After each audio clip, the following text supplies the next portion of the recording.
All right, back again. Braden Gall, 440 Sports, SEC Football Live.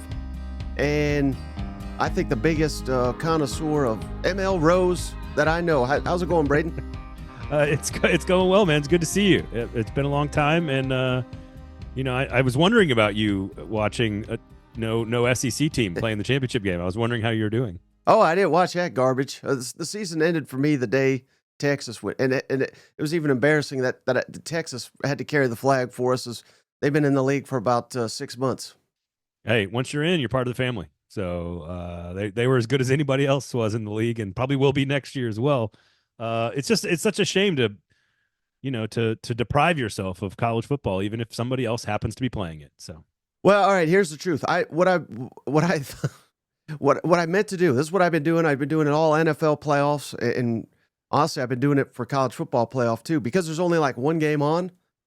I record the game, and then I get shit done for about an hour and a half, and I just zoom through the commercials, right?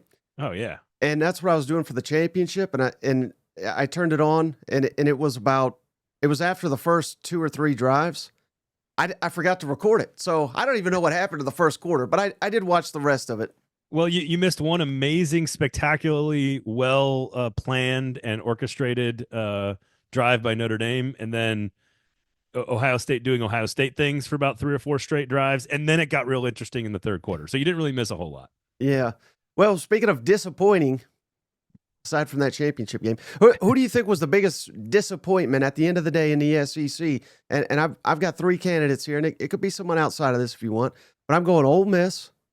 Whiffing Kiffin, they had it and they blew it. Didn't want to play in the SEC championship. Well, they took care of that, didn't they? And then I'm also saying LSU and A&M, and not that coming into the year those teams would have had high expectations necessarily, but they had it all there in front of them, and neither one of them. I mean, quite frankly, both of them shit the bed. I see the case for all of those. I think Ole Miss coming very, very, very close is both more painful because the loss to Kentucky is what cost you that game or that trip to the playoff, especially at home against a bad Kentucky team. But because you got so close, it's hard to call them a bigger disappointment than, and this is also some context here. Like, you and I were doing a lot of content in the summer, and I didn't love LSU or Oklahoma. I didn't like either of those 2 teams. I had Tennessee ahead of them. I had A&M ahead of them. I didn't like those 2 teams where they were ranked in the preseason. So while I was expecting some disappointment relative to their preseason standings, I definitely don't think anybody saw, 10 total losses or whatever between the 2 of them. Certainly Oklahoma's season was made a little bit brighter by just totally demolishing Alabama at the end of the year. I would put Oklahoma and LSU ahead of maybe Ole Miss because they enter seasons in different places now. Like Brian Kelly enters the season in a different place. Brent Venables enters the season in a very different place than they did last year. And there's pressure on Brian Kelly's team to be good. And I think they will be pretty highly rated in the preseason. I think this is a potential preseason top 10 team. They've got more coming back than, a lot of these other teams, be it Tennessee or whatever. So I think LSU, Oklahoma doesn't appear to have as much upside this year. So I think there's more pressure on Brent Venables. He's also less proven than Brian Kelly. So I think you could put Oklahoma in there. I mean, Alabama losing 4 times and not making the playoff. Hard not to call them a bit of a disappointment. I just don't think it's as like perilous and as like the sky is falling as, Big Ten fan wants you to think it is. Like there wasn't an elite quarterback. The schedules were really hard. It's the first year in a 16-team playoff, and a couple of games didn't go their way. Otherwise, they could have had 5 teams in the tournament. Like I just don't think I think these grand sweeping gestures and statements and the demise of the SEC is the reports of the SEC's demise have been inflated a bit, in my opinion. Well, yeah, I mean, I just look at the comments, which I probably shouldn't do, and all I see, Braden, is, well, they can't illegally buy the players anymore, so the sport has caught up to them. You're not buying all that? I mean, I know who I'm talking to, and I hope as a tried and true Southerner who went to an SEC school who's lived in south of the Mason-Dixon line for like 37 of my 42 years, the joke about having to pay for labor not going well the first time for the South was pretty funny to me. The first time the South had to figure out a way to pay their free labor force didn't go well for the South. Like, come on, guys. Like, you have to laugh at that shit. It's funny. It's funny. No, the SEC has as much money as anybody else to pay for players. They've been paying for players for 100 years. It's just been different, and now it's over the top of the table instead of under the table, and it's in the form of contracts instead of McDonald's bags. Like it's still money. It's still about where you're located. It's still about access to resources, and there's more teams in the SEC that care more about this stuff than anybody else. It's just the way it's going to be, and until the Big Ten has like 13 out of 16 championships from like 7 different teams, and they win the draft, quote unquote, win the draft with more talent going to the NFL every single year for like 17 straight years. Until that happens, the SEC has still got the best players and the best teams and all the championships. And the Big Ten has more eyes and ears. Their TV ratings are a little bit higher. And they got a little bit more money per school per year in their contract. But otherwise, they're basically the same. The SEC has more success. And I think the lesson is more about what did Michigan and Ohio State do these last 2 years that we can kind of steal some small stuff from. And I think one of those is pay your good players to stay home. I think that's one that Michigan went out of its way to pay its veterans to come back and compete after losing to Georgia, correct? In the semifinal, or no, they lost to Alabama. Who'd they lose to? TCU? Yeah, the TCU game. Maybe it was TCU. Yeah, you're right. They lost to TCU. I guess they played Georgia the year before. So 3 straight years in the playoff, and they paid all those veterans to come back, and it helped them win a national championship. Ohio State, yes, you got to go out and sign a Caleb Downs and a Quidshot Junkins. I mean, Junkins was a role player for Ohio State for most of the year. He wasn't the feature back. And that's a guy that Ole Miss decided wasn't as, for whatever reason, he'd been asking for money the whole entire year. And I get it. He's a good player. But, like, that's a feature player in Lane Kiffin's offense at Ole Miss. He's a secondary player at Ohio State. So you got to supplement with some big name portal, but you got to supplement with proven commodities. You can't just go get a bunch of offensive linemen who didn't make it at school Y and expect them to be great in the SEC. That's not going to work. So I think the lessons are pay your veterans to stay home and stay committed to their school. And then you still have to use recruiting. You still have to build the majority of your roster through recruiting, which Texas, Alabama, Georgia, Tennessee, LSU, like they're all doing it. A&M, they're all doing it. You supplement through the portal, and then you pay your veterans to stick around. And I think that's what Texas is going to try to do this year. Georgia decided not to with Carson Beck. They said, no, we're not going to pay that guy to stay around. That's a choice. So we'll see if they learn anything. I think they do. The SEC moves pretty fast on this stuff, and I'm not worried about, the SEC being competitive in football. Well, I know you follow the sport, as closely as literally anybody, and you've been doing it, the vast majority of your life here. Now that we're in a 12-team model, now that there's NIL, now that there's transfer portal, and we've only had the 1 year of the 12-team, how would you rate this season? And is it like maybe on a scale of like 0 to 100 or however you want to do it? And is there anything that you'd want to change? Could be like eliminating conference championships. Is there anything at the top of your list that needs to change, or are you happy with the way it played out after 1 year? I mean, if you're without getting into like a Madden rating, I think it's a hugely successful season. You had more teams from more areas, more people paying attention. Like, you and I are in Tennessee. The amount of Tennessee fans that I know that were texting me about like Arizona State games and Illinois games and Kansas State games and Colorado games, and like that's good for the game. It's healthy for SEC fans to be paying attention to Oregon and to Texas Tech and to whatever like that. Because what then happens is teams in other outside, fans of other areas are paying more attention to the South Carolinas of the world. And so it's good for the game, number one. We got a bunch of teams make the playoff that normally would never have a chance, whether that's Indiana or SMU or Boise State or, whatever. Like those teams rarely would make a playoff. Arizona State doesn't make a playoff. Tennessee, frankly, would not have made a playoff in any previous format, obviously. So, I think it did its job about being more inclusive, about creating a healthier product around the country so that everybody's paying more attention to everybody else for longer, which is the goal. The goal was not to get a better champion or a better championship game or closer margin of victory. The goal was to include more people for longer to make the sport better and healthier. I think that worked. Would I change some small things with the tournament? Probably. I think you don't need to give teams that win another conference a lesser, quote unquote, lesser conference. You don't need to give them two rewards. You're giving them the automatic bid. You don't need to also move them from like 12th to 4th in the standings. I think that's dumb. You could reseed after the first round. I think home games need to be more prevalent. We need at least 2 rounds of home games. I think it's stupid that, you're Georgia, you're the SEC champs, and you got to play in New Orleans in a neutral site or what. I just think that's kind of silly. That's not going to change, unfortunately. So there's some small things, but otherwise I think it worked. And, if Georgia doesn't have an injury at quarterback, or, if the seeding is a little different, maybe Tennessee hosts Indiana and gets a win, and we're talking about different outcomes, but Ohio State was the best team. They won the championship. They were kind of the best team from the beginning of the year. And I think the sport is healthier because of the playoff. I do think it's going to go to 14, and you're going to have the SEC and the Big Ten be the only teams that could get an automatic, like a bye. And so you're going to have the one. I think the 1 and the 2 seeds will be the Big Ten and SEC champ from like here on out. But we'll see. I mean, the teams seeded 1 and 2 is probably how they'll do the language, right? And then, but that'll mostly be the champion of the Big Ten and the champion of the SEC, and that's how they keep.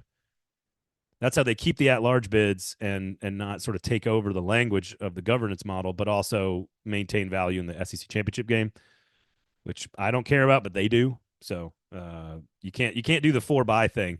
Otherwise, the 2 teams that play in the SEC championship game are both going to get buys every year, and you're not going to have any value in that game. So it is what it is. I think there's going to be a little bit of a renaissance of quarterback play in the SEC. There's a lot of potential really good options next season. If I had to ask you today, Braden, who do you think is the best quarterback in the SEC in 2025? Who's that first name that pops into your head? First name? I mean, Arch is the first name. Arch is just, he's on a different level. You're buying the hype.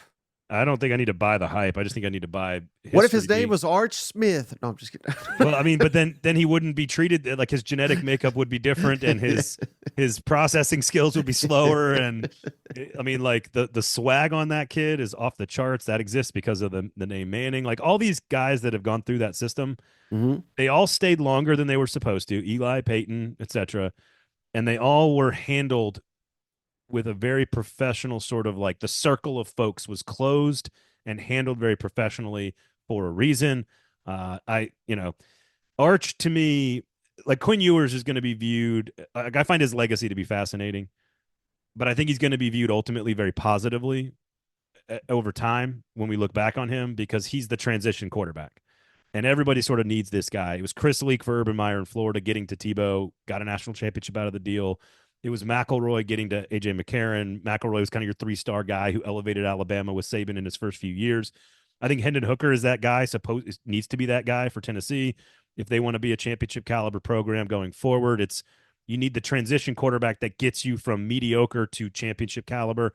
Then Nico takes over. Hendon Hooker was that guy for Tennessee.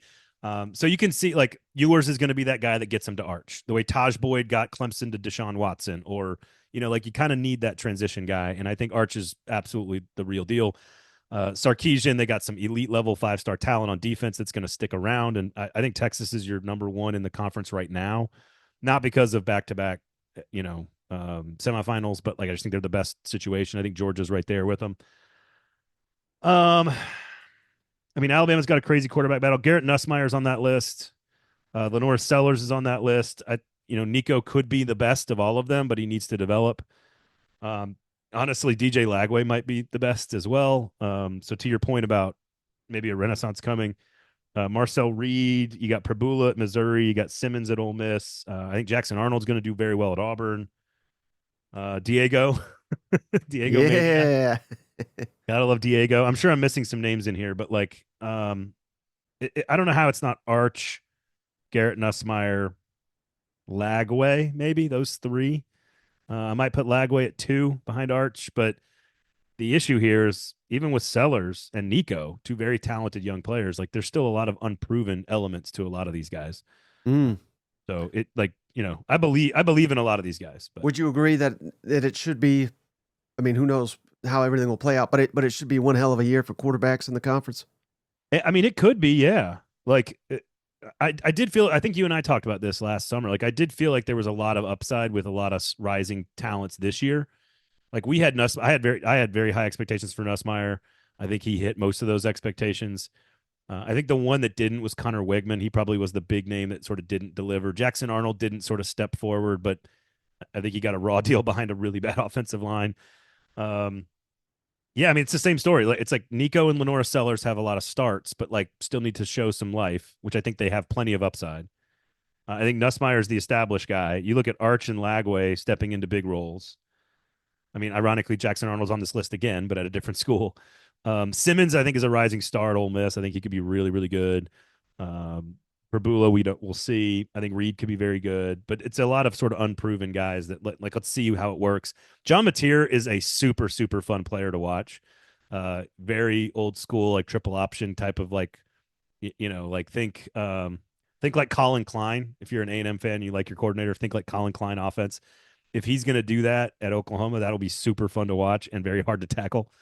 I think you're right. I think it's going to be a lot of fun, and half those names are probably going to turn into stars. But I mean, I think a lot of folks made a lot of how the SEC's quarterback play was quote unquote less than this year. I don't think it was terrible. I just think it didn't have the Joe Burrow superstar. It didn't have the number one elite guy, and so I think it was pretty good. I thought it was a very deep and very good conference in the best in college football. It just didn't. A couple of teams had tougher schedules, and that cost them a trip to the playoffs. All right, of these three coaches, Steve Sarkisian, Texas, Mike Elko, Texas A&M, Brian Kelly, LSU. Which one are you most confident will remain at their current job the longest? And it could be for any reason. Could be retiring, could be firing, could be going to the NFL. Yeah. Who do you? Which of those three you think is you're most confident will have the longest starting today moving forward? I mean, the smart money's probably on Elko just because he's the newest, and so maybe he's got a 2 or 3 year tail on his career that maybe Sark doesn't. I mean, if you're talking about like who's going to get fired first, Brian Kelly's number one on the list. If you're talking about who's going to go to the NFL, it's Steve Sarkisian. And if you're talking about who could be there the longest, it might be Elko. Otherwise, I think both Texas guys are there a while. I think Kelly's going to have to Kelly needs to make some hay this year. And I think that they will. They got Blake Baker year 2, bringing back Perkins, went to the portal for a bunch of guys. I think Nussmeier coming back. They went and got some guys at receiver. I think LSU is a pretty dangerous team this year. And so they're going to have to be better than, an 8-4 type of regular season. But I think they will be. So, but I don't know. I mean, Kelly, it doesn't look good for Kelly that Marcus Freeman got to a national championship in year 3. So. Yeah. How about these two? Josh Heupel, Tennessee, Lane Kiffin, Ole Miss. Which do you have more confidence can either win a SEC conference championship or, I hate to say like national championship or but because that's ridiculous bar for any coach, but more confidence maybe to make the Final Four, which would mean probably multiple playoff victories in a single playoff. SEC conference. Yes. I think both of them can win the SEC about equally. I still wonder, Tennessee can still recruit at a slightly higher level. And if Tennessee can recruit in that top 6, top 8, and Ole Miss cannot, then I would say Tennessee has a little bit more upside nationally. The ability to win 3 or 4 games in the playoff is just so much harder than getting there. I think both can get there. I think we saw that this year. I think both are very capable. I think both could compete in an SEC championship game. All you got to do is win the one game. But winning 4 times or 3 times in the tournament is a really big ask. You're going to have elite level athletes at almost every position. And I think Tennessee has a slightly better chance to do that. I think Lane Kiffin's the better like schematic X's and O's coach. I think they're both very good CEOs. I think Heupel's program writ large has a slightly better upside than Ole Miss. But, let's see how Ole Miss can keep the churn going. If they can continue to do what they did last year from a roster standpoint every year, then maybe that Ole Miss can answer some of those questions. But eventually you got to recruit top 8 classes back to back to back to back to back if you want to be where Ohio State or Alabama or Georgia or Texas is right now. Yeah. Who do you think is a better coach of these two polarizing figures? Their fan bases love Billy them. Napier. Everybody else hates him. Shane Beamer or Eli Drinkwitz? Who's a better coach? I think they do things so differently, even though they're both kind of like peak internet trolls. I I think Shane has a really good feel for the people in his organization. Like I think despite the despite the fact that his shtick rubs people the wrong way and kind of wears thin over time, I think he knows how to sort of just like create belief and like people buy into what he's selling. So it may come off to those who aren't in the group as sort of like culty, but like for whatever reason he gets people to buy in, and you got to give him a ton of credit. They won games, they were ahead of schedule in each of his first two seasons. A brutal schedule last year got him, and then this year they were way ahead of schedule again. So like you can't argue with the results there. I mean, Eli 21 wins in 2 years is more than anybody has had at that program, like other than Gary Pinkel, like ever. So you have to acknowledge, I think, his ability to sort of manage his staff has been impressive. His ability to kind of manage finding players where nobody else was looking has been impressive. I think the management of NIL has been very impressive for Eli Drinkwitz in Missouri, the way they've kind of gotten people to pony up cash for that program. They just sort of do things a little differently, but they are cut from this, like, they do have the same, like, dossier. Like, here's the pros, here's the cons, here's the pros, here's the cons.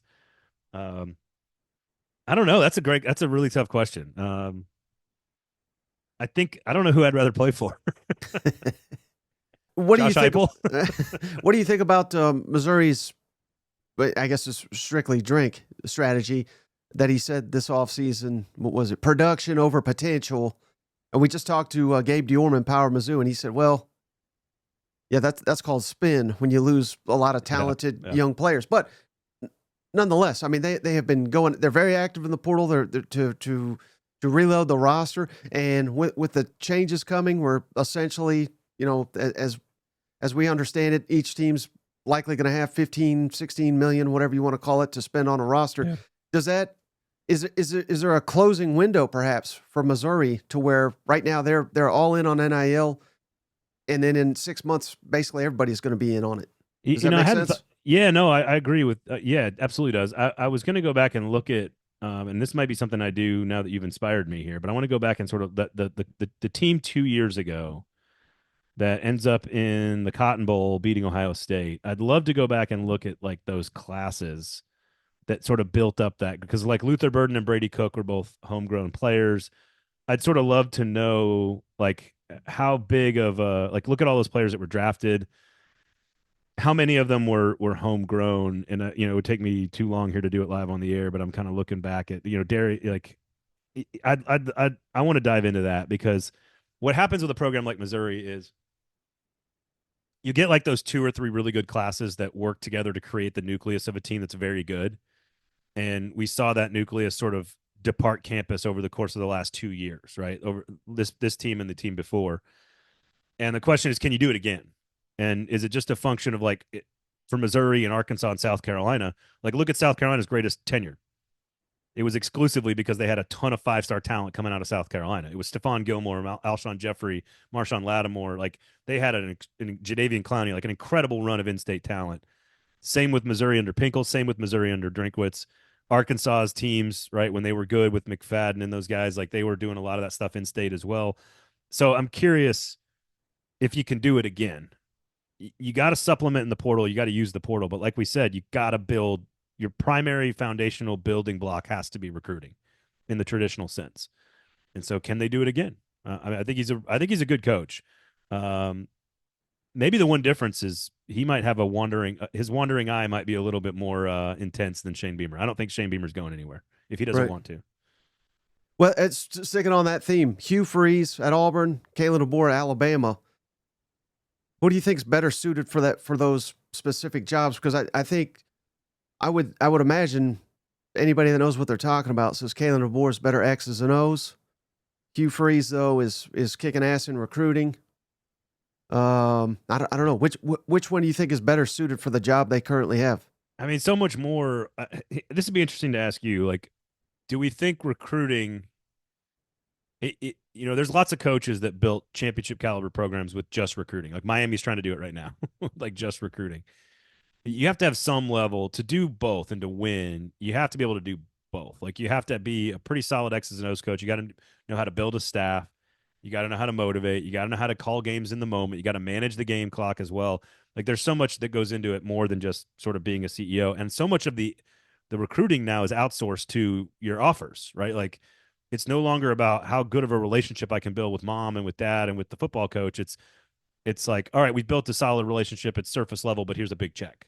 Come on down to Auburn. And so I does that help Kalen DeBoer or does that help Hugh Freeze? I mean, I think the obvious answer is that Kalen DeBoer is better at everything than Hugh Freeze is. Like everything, like, ordering a beer, Kalen DeBoer's better. Like he's just better.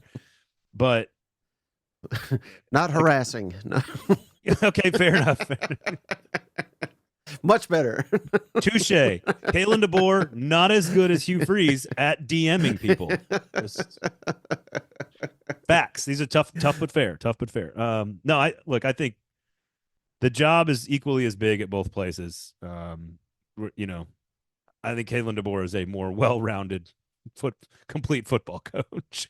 It doesn't mean that he's going to live up to expectations. I mean, Hugh Freeze is going to have a lot of expectations, and what's happened with Hugh Freeze, like a lot of coaches in a lot of sports, it burns real hot, real close to the sun, real fast, and then falls real fast.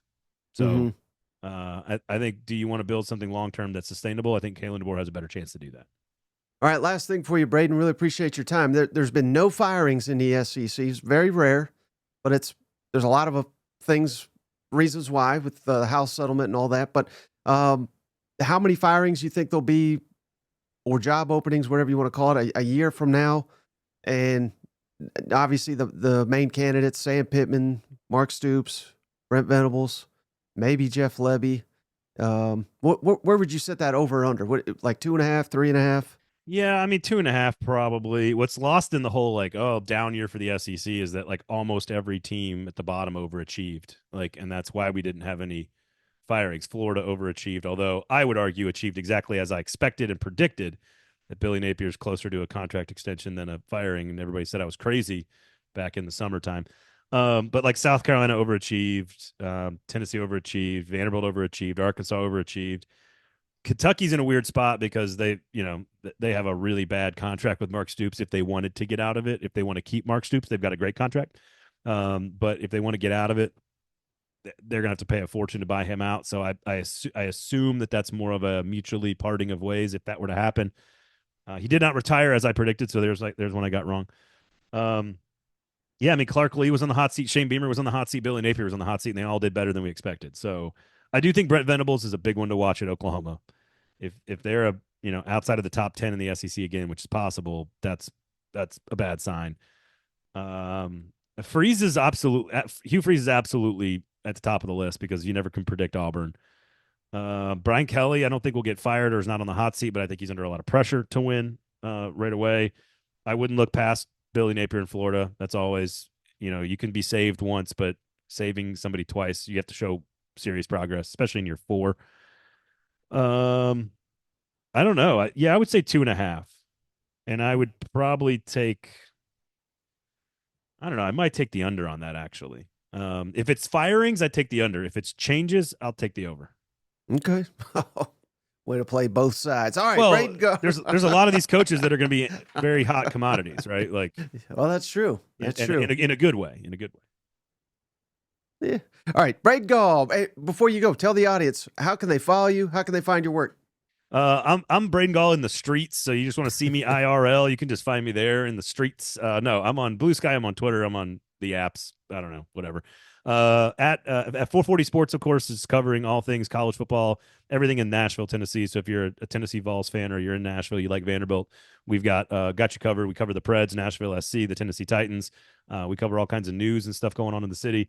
But SEC Football Live is the one you all will care about. Myself, Stephen Godfrey, and a host of other characters. You can check us out. We're live on Wednesdays at 4 p.m. Eastern Time, 3 p.m. Central Standard God's Time, but kind of just all over the place with SEC football content. So check us out, SEC Football Live. We do appreciate it. With the artist formerly known as SEC Mike. And check him out at ML Rose. Every time I go, I look for you to see if you're in there. Which one are you going to? There's 6 great locations across the mid-state area, all over the place. Are you out there in Mount Juliet? Is that where you're going? Yeah, I've never seen you there. The one near Zany's. I don't know my maps that well, but that's on 8th Avenue South. Yeah, that's the original. That's the OG location. Yeah, that's a great. They're all great. I've never had a bad meal there. Yeah, they're good. It's fantastic burgers and beers.